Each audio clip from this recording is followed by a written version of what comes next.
Esse é o podcast Inteligência Jurídica, o espaço do Machado Meyer pensado para dividir com você a nossa visão sobre questões que impactam seus negócios e transformam realidades.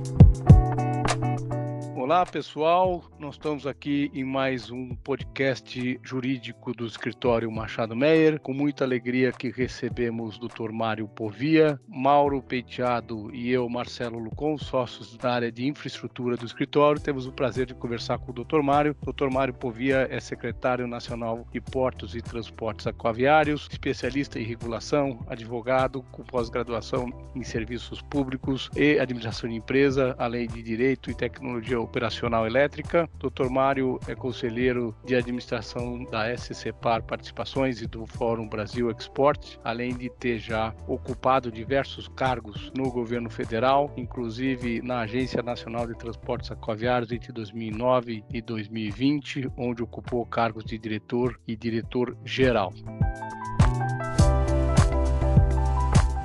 Dr. Mário, dispensa maiores apresentações, estamos muito contentes aqui de recebê-lo. Maurinho e eu gostaríamos de lançar algumas perguntas para ouvir do senhor o que nós podemos esperar do cenário atual, da regulação setorial, modelo regulatório e perspectivas. E eu começo já com a primeira pergunta para o senhor. Quais serão as prioridades de política pública enquanto o senhor estiver aí na gestão da Secretaria Nacional de Portos e Transportes Aquaviários? Olá, Lucon, Mauro, prazer estar aqui com vocês. Bom, que nós temos uma condição, vamos dizer, peculiar, né? Que é um governo em final de mandato, né? Nós não sabemos se haverá reeleição ou um novo governo, mas o fato é que nós temos aí um período relativamente curto, né, de trabalho à frente da Secretaria. Em termos de prioridade hoje, basicamente, nós temos os processos de desestatização. Eu diria que São Sebastião, Itajaí e Santos hoje se constituem a prioridade do governo, né? Nós estamos colocando muita energia nesses procedimentos. Temos também a concessão do canal de acesso do Porto de Paranaguá, que para nós é algo disruptivo. A gente tem trabalhado também no desenvolvimento dessa modelagem, que já está aí no finalmente, junto com a EPL, junto com a própria autoridade portuária de Paranaguá. Temos ainda uma dúzia aí de procedimentos de licitação, de arrendamentos portuários, que também estamos envidando aí esforços de colocar isso na nossa agenda até o final do ano. E no pipeline estão todos aqueles contratos de arrendamento, prorrogações ordinárias, prorrogações antecipadas e autorizações de instalações portuárias privadas. Na verdade, tudo isso é o tripé de uma política pública, de investimentos, de choque de oferta, né, que o país colocou como prioridade desde a última revisão do marco legal em 2013. Nós ainda temos a regulamentação da BR do Mar. Na semana passada já publicamos a portaria e provavelmente num período aí de 30 dias devemos estar com o decreto publicado também. O decreto hoje está pronto, está na análise jurídica e deve seguir para a Casa Civil proximamente. Também as questões que nós tínhamos pendentes em termos de definição do decreto da BR do Mar já foram alinhadas aí com o Ministério da Economia, com a Casa Civil. Então, provavelmente teremos um processo relativamente expedito para a publicação do decreto. Temos a BR dos Rios, esse sim, algo extremamente disruptivo, né? Acho que isso o governo está devendo à sociedade, né? Uma política pública para os nossos rios navegáveis, né? A sua transformação em hidrovias. Isso é algo muito caro para a região norte do país, mas não só para lá. Nós temos também as hidrovias, temos a Tietê-Paraná, Paraná-Paraguai, temos a Lagoa dos Patos e a Lagoa Mirim. Tudo isso caminhando com tudo em paralelo, as equipes mobilizadas. Então, você deve imaginar como é que está o ritmo de trabalho lá para o Brasil. Secretário, primeiro, obrigado de novo pela presença, é uma alegria enorme nós aqui do Machado Meyer estamos recebendo você aqui, estamos em contato constante, né, reuniões e projetos e clientes que admiram muito, acho que sobretudo o trabalho, acho que do Ministério de Infraestrutura, a gente tem uma enorme admiração pelo corpo técnico e por essa série de projetos que foram realizados nesses últimos anos, e o nome do secretário, Mário, é sempre muito bem visto, né? Quando houve a mudança, quando o secretário Piloni saiu, o seu nome foi imediatamente comentado e estava com praticamente todo o setor apoiando, né? Então, isso mostra só o histórico que eu acho que o secretário teve como diretor-geral da ANTAQ. Então, de novo, é uma alegria enorme para nós estarmos aqui recebendo você. né? Mas nesse período que estamos agora, que é segundo semestre, já em ano de eleição, a gente tem que responder aquela pergunta, né? Alguma coisa relevante acontece em segundo semestre de ano de eleição, né? Eu acho uma pergunta que os nossos clientes fazem e que eu acho que vale a pena comentar um pouquinho mais, né? Acho que o secretário comentou já as várias prioridades que ainda a gente tem aqui na pauta, mas se a gente pudesse falar um pouquinho sobre as concessões dos povos organizados, Itajaí, São Sebastião, e sobretudo Santos, e também, se possível, falar um pouquinho de STS-10, como que está esses 4 processos e a possibilidade de efetivamente eles serem publicados ainda esse ano, talvez não finalizados, mas publicados esse ano. Seria interessante ouvir a opinião aí do secretário sobre isso. Ok, Mauro, obrigado. Bom, de fato, nós vamos ter um segundo semestre bastante movimentado, já estamos tendo, né? São Sebastião já está no TCU há uns 30 dias, portanto, em condições normais de temperatura e pressão, sem grandes movimentos, nós esperamos licitá-lo entre novembro e primeira semana de dezembro. Assim, muito tranquilamente. É uma modelagem, vamos dizer, mais simples, digamos assim, né? E acreditamos que está muito tranquilo com relação a isso. Itajaí, nós encaminhamos ao TCU no dia 1º de agosto, portanto, há uma semana. Também acreditamos que tem uma similaridade em termos de desenho de modelo com o que fizemos com São Sebastião e algo, em termos estruturais, também que conversa muito com o que fizemos nos portos do Espírito Santo. Então, acreditamos também que na primeira quinzena de dezembro estejamos batendo martelo aí na B3 com relação à concessão do Porto de Itajaí. O caso do Porto de Santos, nós acreditamos que concluamos a análise de modelo agora no final do mês de agosto, encaminhando ao Tribunal de Contas, já compartilhando aí uma série de documentos, né, em termos de modelagem, endereçando algumas questões que estavam pendentes, e há tempo, sim, eu diria a você que há tempo, porque nós sentimos também da equipe da Corte de Contas, né, um desejo em dar prioridade para isso, né? Então, não acredito que o TCU vá usar todo o prazo legal que teria para fazer a análise, né? Repito, eles já têm muito da modelagem de Santos em mãos, né, do que se pretende para o Porto de Santos. Então, vejo com absoluto otimismo a possibilidade de concluirmos o processo de licitação ainda este ano, provavelmente na segunda quinzena de dezembro, mas um prazo, uma chance real de concluirmos o processo esse ano.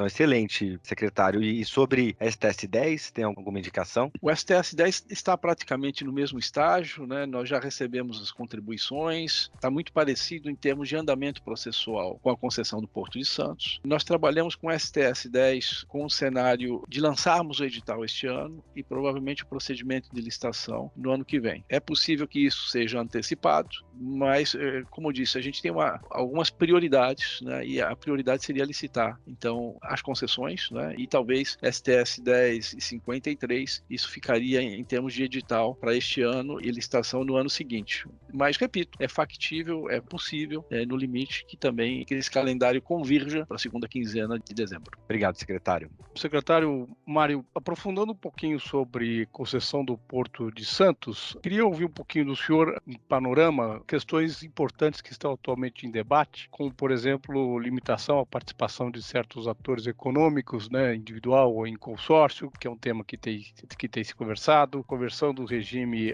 contratual aos contratos de arrendamento e também sempre o tema conexo à concessão, que é a construção do túnel entre as cidades de Santos e Guarujá. O senhor poderia dar um panorama sobre esses pontos? Pois não, Lucon. A questão da participação societária, né, nos leilões, a princípio foi proposto o modelo 15-40, né, a participação por grupo em 15%, limitado a 40%, que foi o modelo que nós usamos nos portos do Espírito Santo, então seria replicado para Santos. Surgiu uma outra possibilidade, que é o modelo com 5% ao invés de 15%, mas sem o limite dos 40%. Isso permitiria aí talvez um pool, né, de arrendatários, enfim, podendo se consorciar para o BID. Está na mesa os 2 pontos. Eles não são excludentes, é possível que se adotem os 2, mas a decisão não está tomada. Nós temos, inclusive, uma reunião amanhã para dar sequência nisso e precisamos, evidentemente, resolver isso nessa primeira quinzena de agosto. Então, não temos muito tempo para discutir esse assunto, nós temos que tomar a decisão e ela deve ser tomada, senão fica prejudicado o encaminhamento do assunto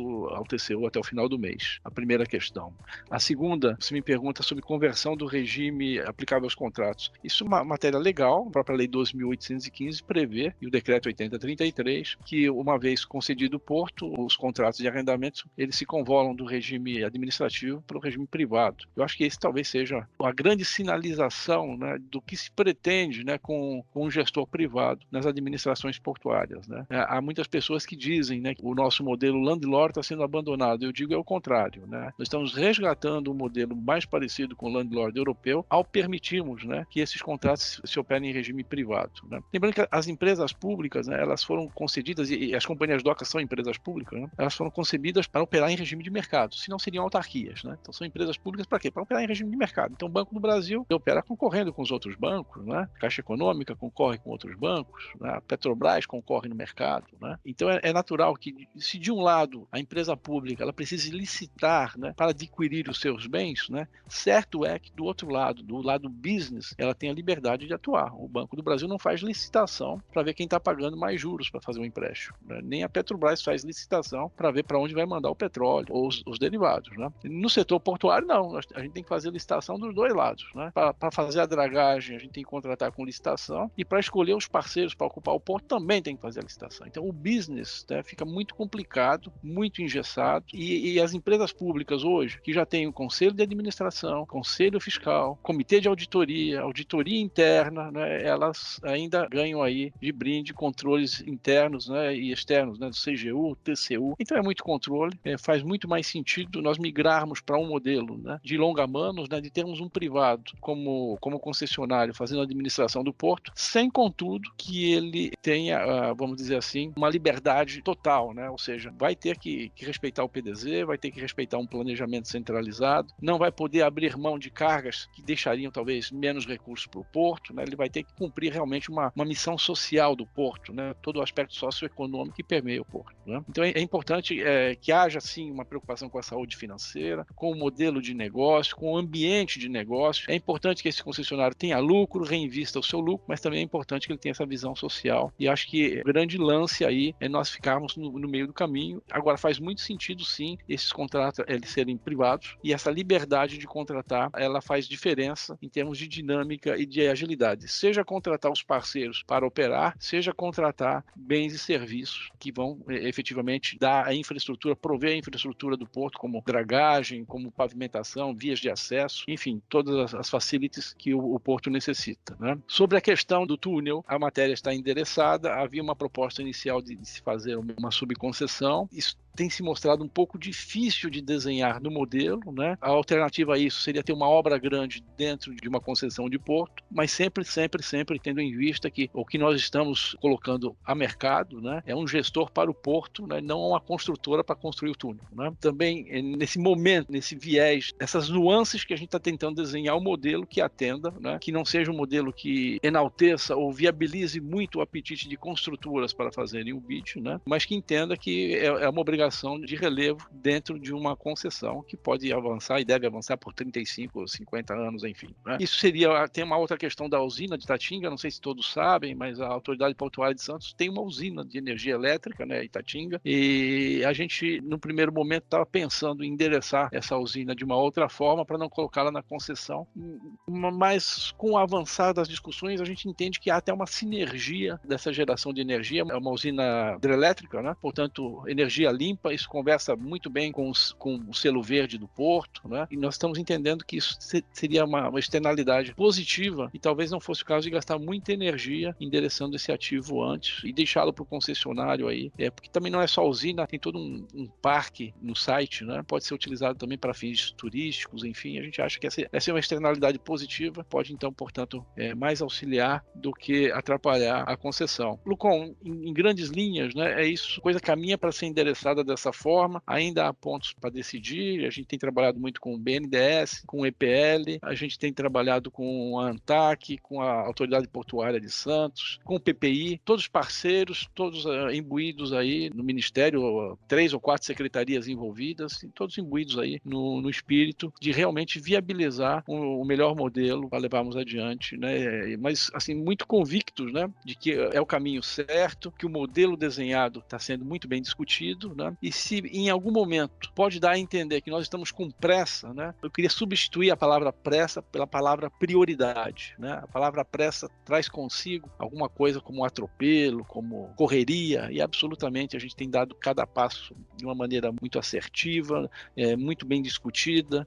A gente quer entregar ao Tribunal de Contas estudos no estado da arte, exatamente para que não haja retrabalhos, não hajam novas discussões, né? E que flua bem por ali a análise e a consequente aprovação. Então, assim, se de um lado a gente trabalha fortemente, né, para entregar algo que é prioritário, por outro lado, com absoluta cautela, com absoluto cuidado, absoluto zelo, né, em fazer isso da melhor forma possível. E, secretário, abusando aqui, né, e usando os seus muitos anos de experiência no setor, né, sobretudo como formulador aí de política pública, assumindo que a gente consiga ter esses leilões realizados com sucesso, olhando para frente, quais seriam os principais desafios que o senhor acha que o novo concessionário teria e os próprios arrendatários também, né, que vão permanecer na área teriam para vermos essa migração ocorrendo de uma maneira harmoniosa e alcançando, acho que os objetivos que todo mundo espera, que é uma maior eficiência, maior capacidade de investimento, uma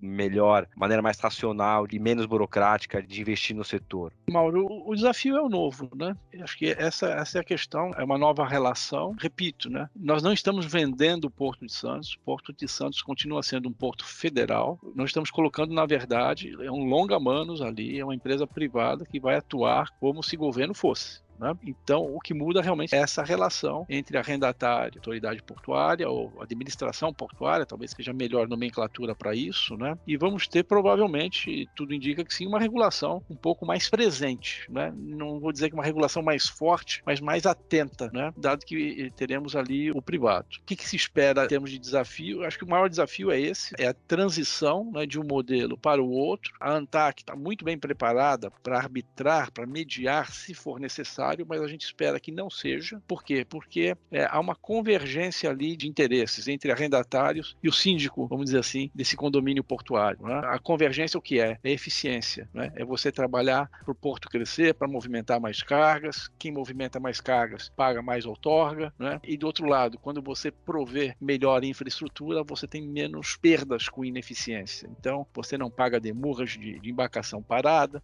você traz embarcações maiores, portanto, transportando mais cargas a fretes reduzidos. Né? Então, esse círculo virtuoso é o que se espera, é o que se busca e muito provavelmente vai acontecer. Vai ter mais um player aí ganhando dinheiro? Né? Alguém fala, não, isso não tende a onerar o custo do Brasil? A resposta é negativa. Hoje a autoridade portuária ela já tem, vamos dizer, a necessidade de fazer caixa para cumprir com seus compromissos de dragagem, enfim, de prover infraestrutura. Esse novo player também o terá. A autoridade portuária pública, se ela não performar, no limite o governo vinha, há décadas passadas, né, vinha aportando recursos para fazer dragagem de aprofundamento. Né? Então, esse é um cenário que não se vislumbra possível para o futuro, porque hoje nós temos, vamos dizer, restrições fiscais que impedem aí investimentos a contento por parte do Orçamento Geral da União. Então, a ideia é exatamente essa, é que este privado gere caixa, faça os investimentos e reinvista aquilo que oferir de lucro. Então, nos parece que vai ser uma relação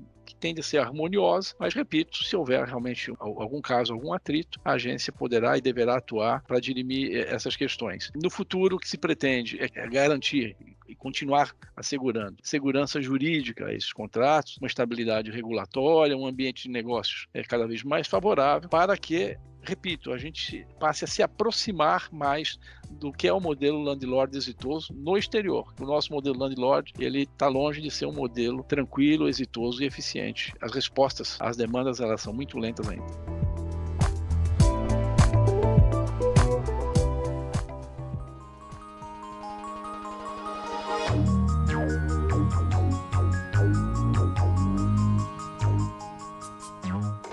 Secretário, aproveitando o tema aqui de investimentos privados dos concessionários arrendatários, há uma observação geral dos nossos clientes e dos demais arrendatários em relação ao descolamento de preços dos insumos para a construção, os possíveis efeitos nas obrigações de investimentos previstas nos contratos. E eu pergunto, qual é a visão do senhor em relação a essa diferença? Se teria algum espaço especial nesse raciocínio, por exemplo, efeitos recentes da Covid-19, guerra da Ucrânia, que tem prejudicado, além de preços nos insumos a maior do que o esperado, ter prejudicado as cadeias logísticas globais. Lucon, a gente tem tratado essa questão de reequilíbrio muito caso a caso, né? A gente tem buscado evitar soluções sistêmicas, né? Porque isso varia muito de obra para obra, de compromisso para compromisso e até mesmo na linha do tempo.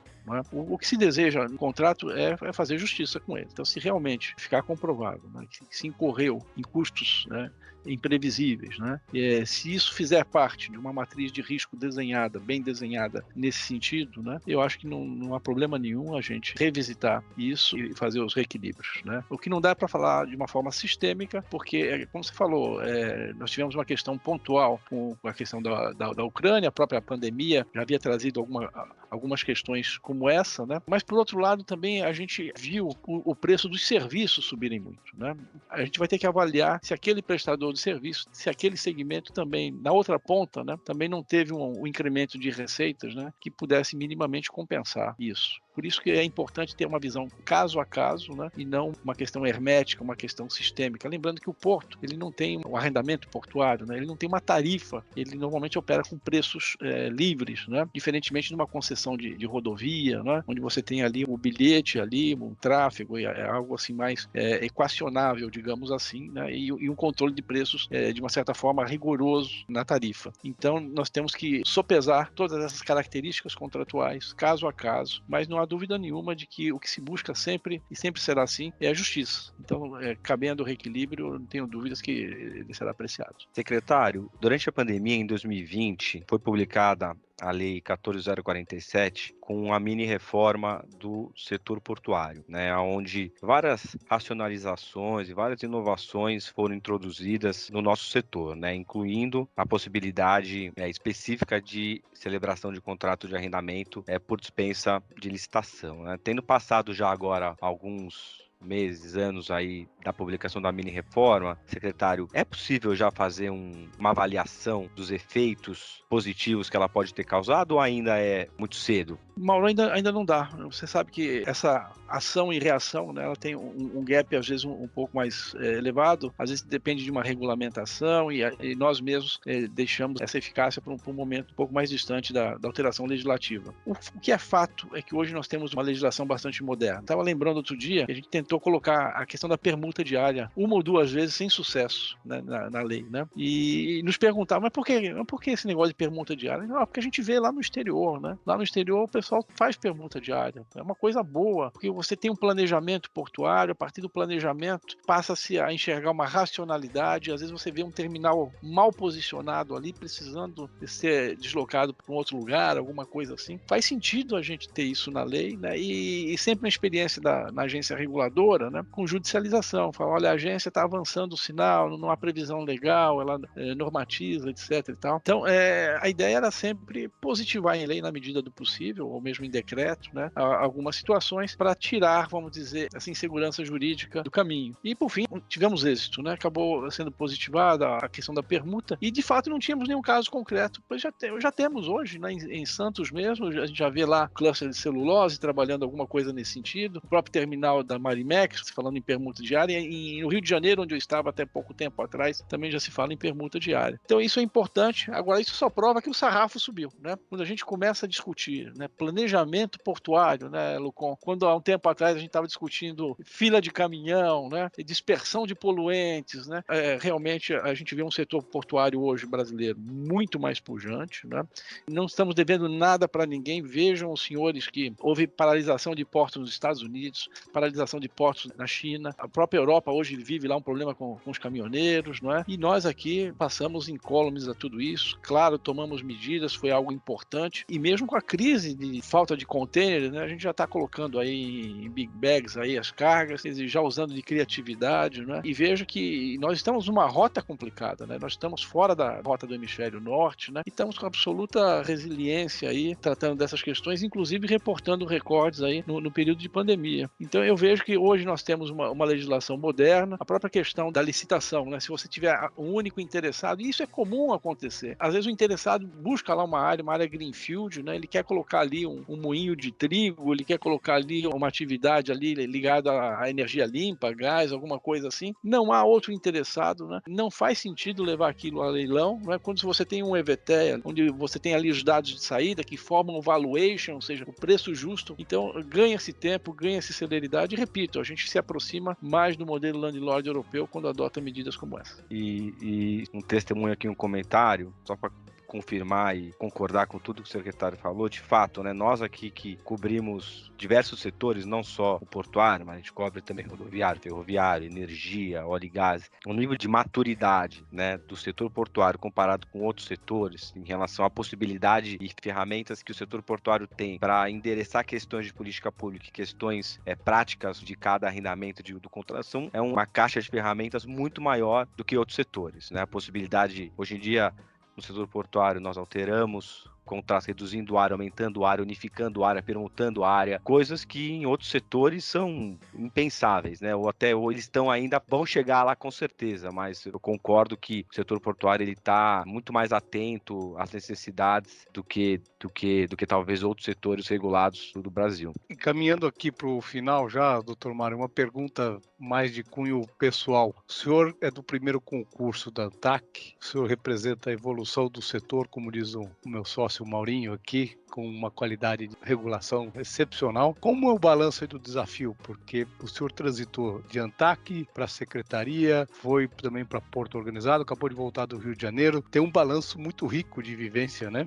É super interessante. É verdade, Lucon. E diria que é um privilégio, né? Você poder transitar em setores, ou dentro do setor, em áreas distintas, né? E me sinto realmente um privilegiado de ter essa visão. Eu comecei na ANTAC em 2006 na área de fiscalização. Depois nós tínhamos na época na ANTAC sedimentado, né? Porto, era separado porto de navegação, enfim. Eu atuava na área portuária. Depois eu tive a oportunidade de assessorar o superintendente de portos. À época eu tive a experiência de ser presidente do Conselho de Autoridade Portuária de São Sebastião. Depois fui assessor da diretoria, né? E depois fui superintendente de portos, e depois diretor interino, e depois diretor-geral, enfim. Então na agência transitei bastante, tinha uma visão regulatória realmente privilegiada lá dentro. Tive a oportunidade de discutir o marco regulatório da Lei 2.815, uma série de reuniões na Casa Civil, né? Então, assim, fui partícipe daquelas discussões todas, né? Então é realmente uma posição privilegiada. Depois disso,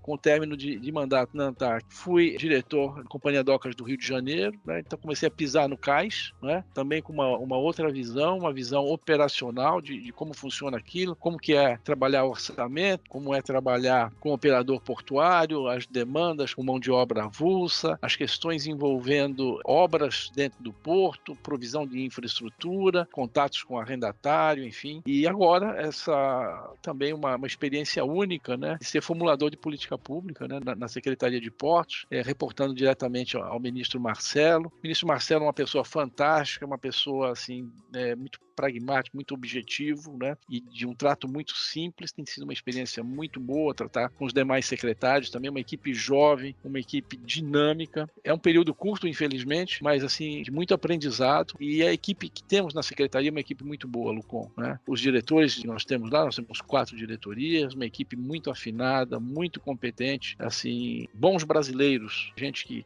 quer fazer as coisas acontecerem, gerar infraestrutura, gerar emprego, gerar renda. Então é muito bacana. Tem sido, apesar de exaustivo, né, um trabalho, está com muitas frentes de trabalho, estamos dormindo pouco, trabalhando muito, mas é muito gratificante. Muito bom.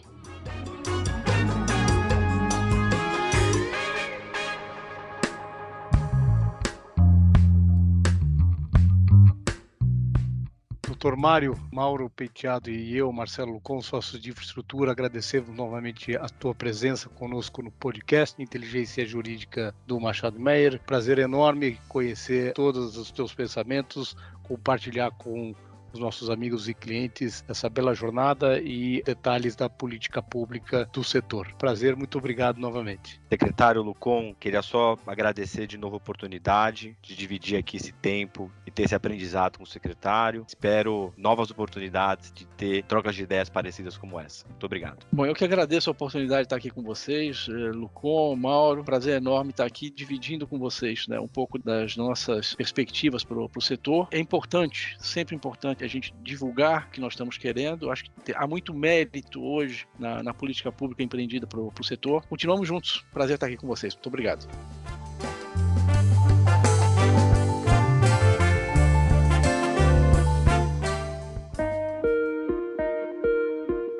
Você ouviu o podcast Inteligência Jurídica, o espaço de encontro para dividirmos com você a nossa visão sobre as questões que impactam os seus negócios.